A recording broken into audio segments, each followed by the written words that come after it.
Bismillahirrahmanirrahim. Assalamualaikum warahmatullahi wabarakatuh. First of all, let me introduce myself. My name is Alya Nanda Muthia. I'm a fifth semester student from English Education Department, PBIA 2023, Fakultas Tarbiyah dan Keguruan UGM Alauddin Makassar. First of all, let's express our gratitude to Allah Subhanahu wa Ta'ala, the most merciful and compassionate. Secondly, salawat and salam always be delivered to our Prophet Muhammad Sallallahu Alaihi Wasallam, who has brought us from the darkness to the brightness.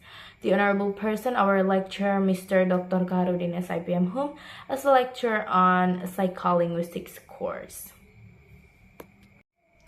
Okay, so the first answer. The Archives G 1988 defines language perception as a psychological process carried out to attribute meaning to words, phrases, and sentences when people involved in verbal communication.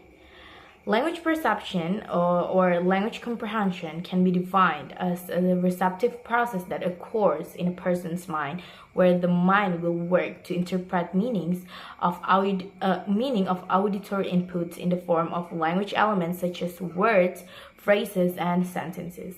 Language perception often used for describing phenomena such as word recognition, speech signal segmentation, judgment similarities between two linguistic structures, for example, I am hungry and I really need to eat, as well as understanding connected speeches. So the representation of perception can be seen in two receptive language abilities, namely reading and listening. The perception stage can be carried out well if we have two factors. The first is performance. Performance refers to the ability of our ears to perceive sounds which then can be processed by our minds with the help of the second factor. And the second factor is competence, refers to knowledge of language we have, for example, knowledge of the words and sounds we hear, which is stored in our mental dictionary. Yes, it is a complex process, and there are at least three factors that cause this complexity. First, many words sound similar or resemble to each other. For example, the word sun, S-U-N, and sun, S-O-N. And then the second one is speech or pronunciation varies greatly.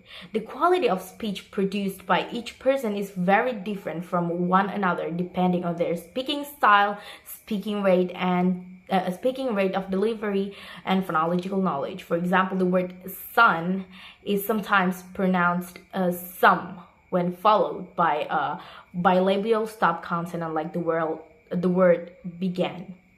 And third, speech is temporary and continuous, which means that when someone speaks and the speech is conveyed will fade away immediately after the speech is conveyed. Besides, speech can also be expressed continuously from a sequence of speech sound to another without any clear boundaries, depending the duration of speaking time that the person needs. Okay, and I think that's all from me. I sincerely appreciate all of your attention, and if there are any mistakes, I apologize profusely. Wassalamualaikum warahmatullahi wabarakatuh.